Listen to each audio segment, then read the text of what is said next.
Friends, today is the birth anniversary of one of the greatest sons of India, Sardar Vallabhbhai Patel. He was a great freedom fighter, great administrator, patriot, and more than anything else, the unifier of India and someone who was very dear to Mahatma Gandhi. I must congratulate the Jawaharlal Nehru Cultural Center at the Indian Embassy in Moscow for its decision to celebrate the life and achievements of this great leader. The biggest challenge India faced on August 15, 1947, when it attained independence, was the presence of over 560 princely states within its territory. These states, some small, some big, were spread over 2/5 of the land mass and were in every region of the land. As per the British government's decision, each of these states had the right to declare independence or become part of either India or Pakistan. The integration of these states into the Indian Union was the biggest political and administrative challenge that the country faced on the day of independence.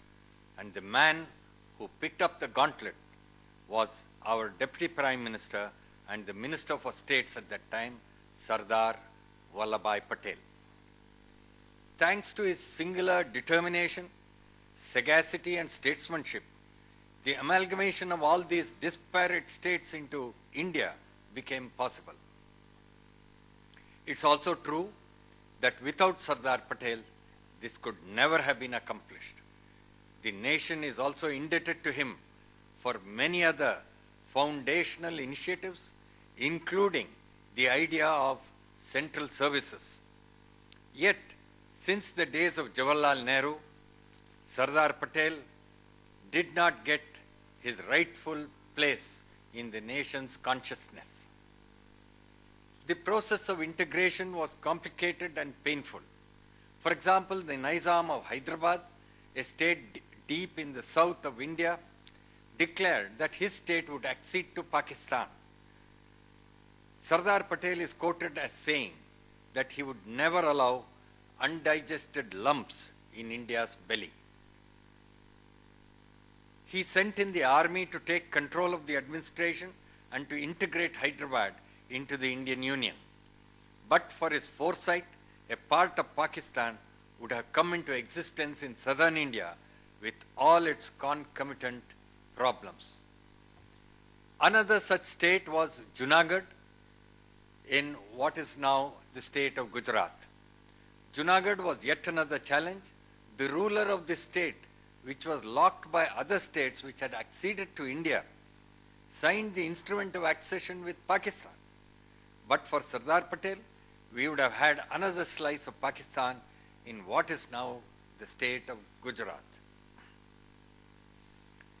The Nawab of Bhopal and the Maharaja of Indore resisted integration with India.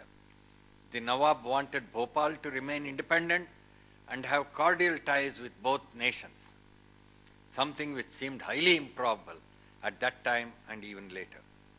The two had to be brought around. The Maharaja of Jodhpur had his own demands.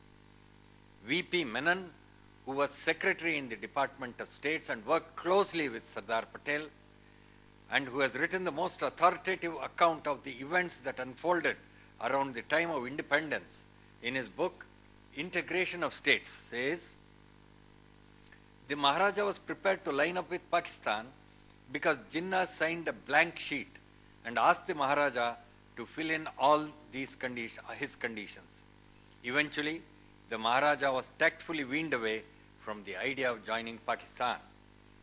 V.P. Menon attributes the success of Operation Integration to the masterly handling of the rulers by Sardar Patel. Though he was known as the Iron Man of India, his unfailing politeness endeared him to the rulers of the states and they accepted his advice without demur. In the Constituent Assembly, Sardar Patel described the integration of states as the consummation of the great ideal of geographical, political and economic unification of India an ideal which for centuries remained a distant dream and which appeared as remote and as difficult of attainment as ever, even after the advent of Indian independence. The integration of these princely states into the Republic of India was possibly the most daunting task that could have been given to any political leader in the world because of its humongous complexity. Sardar Patel realized that if every Maharaja or Nawab had his way, India would be in tatters with several unviable independent nations and states owing allegiance to Pakistan existing in the heart and belly of India. This would have injected congenital maladies that would have imperiled the unity and integrity of independent India and its internal security on the very day of its birth. This was the biggest danger that the lapse of paramountcy posed, and only a master strategist and nationalist could have worked through this maze and delivered a united India. Patel said, the situation was indeed fraught with immeasurable potentialities of disruption. With the assistance of V.P. Menon, Patel coaxed, cajoled, and when needed, bamboozled the rulers and got them to fall in line and eventually put together a united India. Apart from this stupendous achievement of bringing about the unity of India, Sardar Patel was instrumental in introducing the Indian Administrative Service in place of the ICS, which administered the country during the British Raj, to provide an Indian steel frame for the nation. He had many other achievements, including his firm yet caring approach to the problem of refugees following the partition of the country, and the decisive step he took to send in the armed forces in the nick of time to save Kashmir after the Jammu and Kashmir Maharaja's belated decision to sign the instrument of accession, and the historic role he played in restoring the Somnath temple in Gujarat, which had been in ruins for centuries. Few political leaders in the world can boast of such a phenomenal contribution to their nations.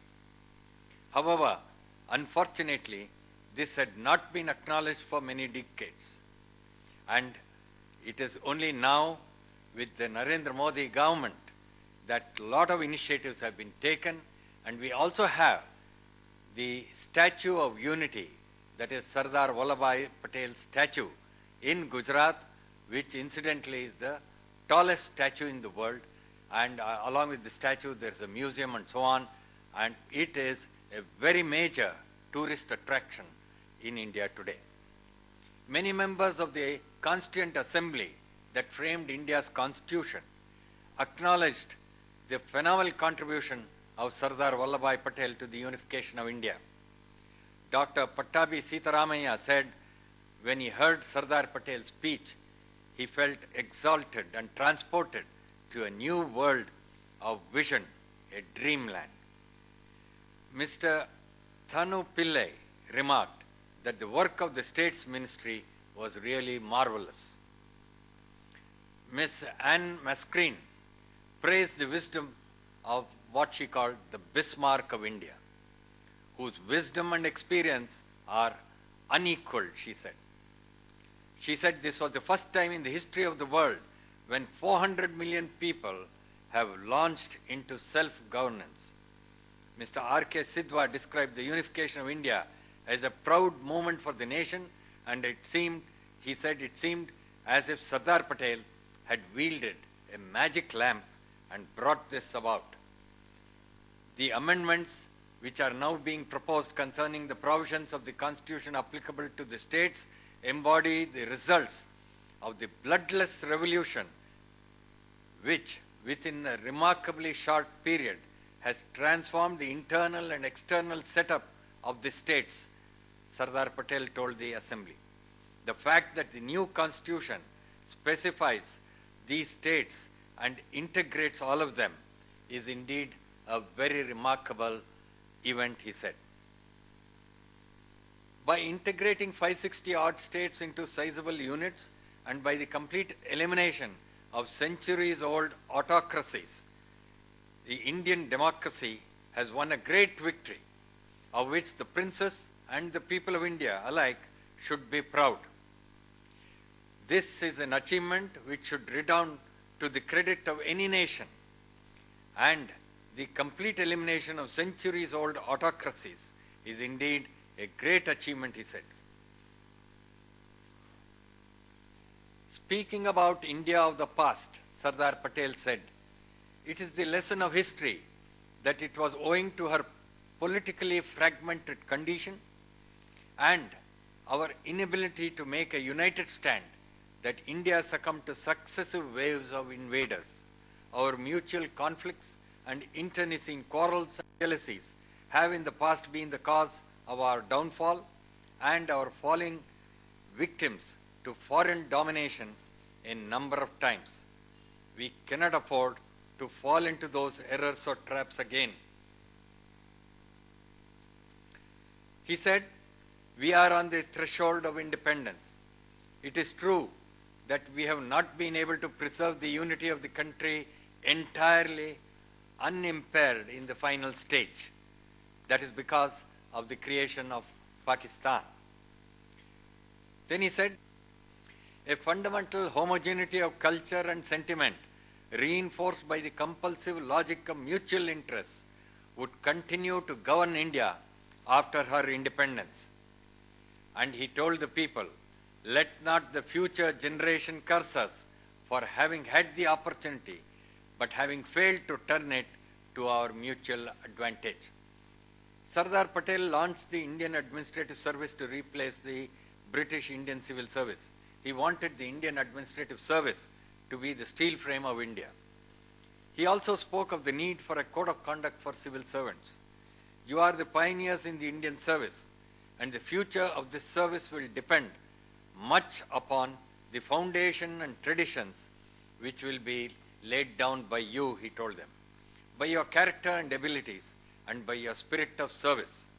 The days of the Indian civil services of the old style are going to be over, and in its place we have brought into being the All India Administrative Service. The change is both significant and epoch-making.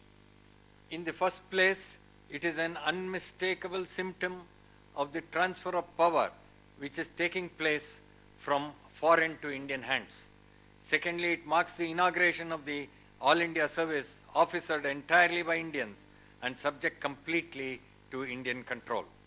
Thirdly, the services will now be free to adopt their true role of national service in their day-to-day administration.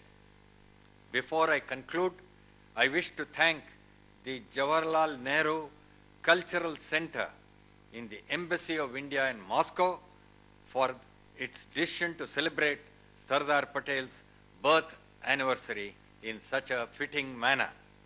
I do hope this will become an annual event. Jai Hind.